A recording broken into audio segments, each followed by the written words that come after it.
咁咧佢係朝頭早去送報，係啦，起身起得特別早嘅，係啦。咁嗰陣時咧，佢就發現咗，即係佢都會細心留意下工作環境發生嘅嗰啲人同埋事啦。佢留意到送報嗰個環境係全部都係啲外國人嚟嘅，係啦。咁為咗咧增強自己嘅送報嗰啲效率啦，或者係想同啲客戶去打好啲關係啦，佢都會特登學翻1、2個英文，係啦。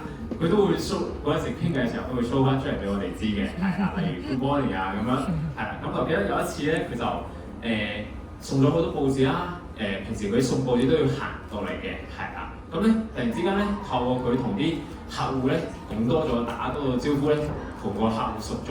佢有一個外國人嘅客戶咧，就特登咧見到佢嗰陣時話：咁啊，你送好報紙係咪要落去啊？咁樣佢就啱啱好個客戶有車，佢就啱啱好就送咗錦榮落咗衫啦，係啦。咁由呢件事都可以見到啊，錦榮係特別細心留意啲生活嘅細節，同埋咧無論起身起得幾早都好咧，都會堅持去送報，去幫補下屋企嘅，係啦。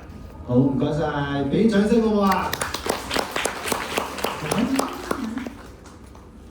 我知道就俾兩位同學都咁講啦，嗰個就叔就係好願意去幫助平等嘅。佢細個嗰陣就係幫媽咪開個報攤啦，咁之後就又喺家堂我都幫個神父係支持下儀式嘅。咁就後來出嚟做嘢嗰陣喺個人察局嗰度都細心，好辛勤咁樣去工作，咁樣就好值得我哋去學習。好多謝晒同學。咁即係咧，其實錦榮咧個故事裏邊咧係包含住堅持、細心、忍耐嘅喎。其實，咁我交俾你講下嘢啦，錦榮好唔好啊？我有一樣嘢咧，好想問下錦。係。錦榮啊，我想問下你咧，你點樣可以堅持做一份工做咗41年㗎？我真係好想學習啊呢樣嘢。係啊，你可以分享下我哋嘅感受啫。學習咧，做嘢咧一定要咧俾啲耐性，做嘢啱唔啱到，意思做嘢要有耐性。意思唔好認第一，最緊要唔好認第一做嘢。你唔識嘅嘢咧，就謙虛啲，請教人哋。到你學識乜嘢嘅時候咧，你唔需要巴閉話俾人聽，我識乜嘢識乜嘢，你只要隱藏咗你自己嘅能力。將來到你做到呢樣嘢咧，你會識咗，你識咗咧，人哋咧就好讚賞你。因為我試過一次咧，我去打份工，政府工，但係咧我學嘢，學嘢咧我自己人哋唔俾嘢我做，但係我冇話嬲佢，只有自己俾心機學，學好多樣嘢之後咧，我轉咗第二份工，點不知人哋嗰個主任去做嘢，佢漏咗啲嘢，唔知簽名，交俾同事又俾咗我嘅，當我做出咗，點不知我發覺佢冇簽到名喎，之後話俾佢聽冇簽名，冇簽名好大件事啊嘛，佢唔簽名咧，去到外國咧。唔承認你嘅嘢㗎嘛？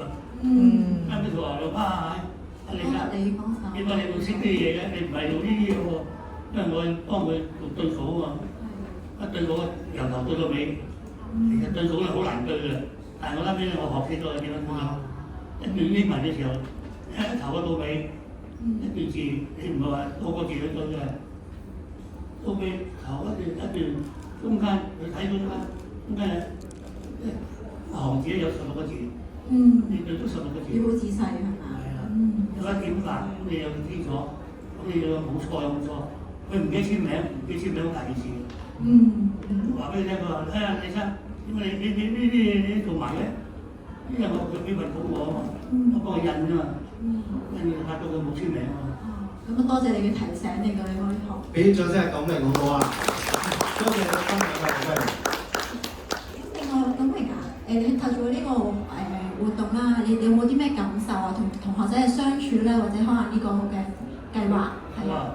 俾翻啲係咯回應我哋同學仔啊！我覺得好有心機啊，好有耐性問我喎，問到我咧，即係講大話咧，呃人哋咧聽到你嘅講嘢嘅，好有耐性啊！佢真係啊！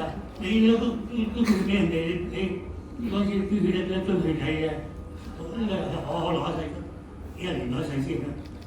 但係咧嗰個人話你唔識得捐血嘅，我幫到佢啊！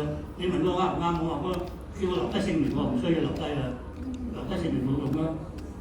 後尾我捐血嗰個佢話俾我聽，你飲多啲水，做多身體運動，唔年年區都冇用啦，唔緊要㗎，年年區都得啦咁咯。咁啊，我變咗每一年嘅區域都要40隻我目標啦。係啊，呢個精神同埋態度即係值得學習㗎。同埋咧，我發覺咧，你話唔好認第一，認第二啊嘛。咁啊，大家 keep 住呢個第二頁啦，有佢張裸照嘅嚇，仲有冇 fit 添？咁所以咧，你即係唔好謙虛啦。我哋俾啲掌聲，阿九明好嘛，同埋嘉賓。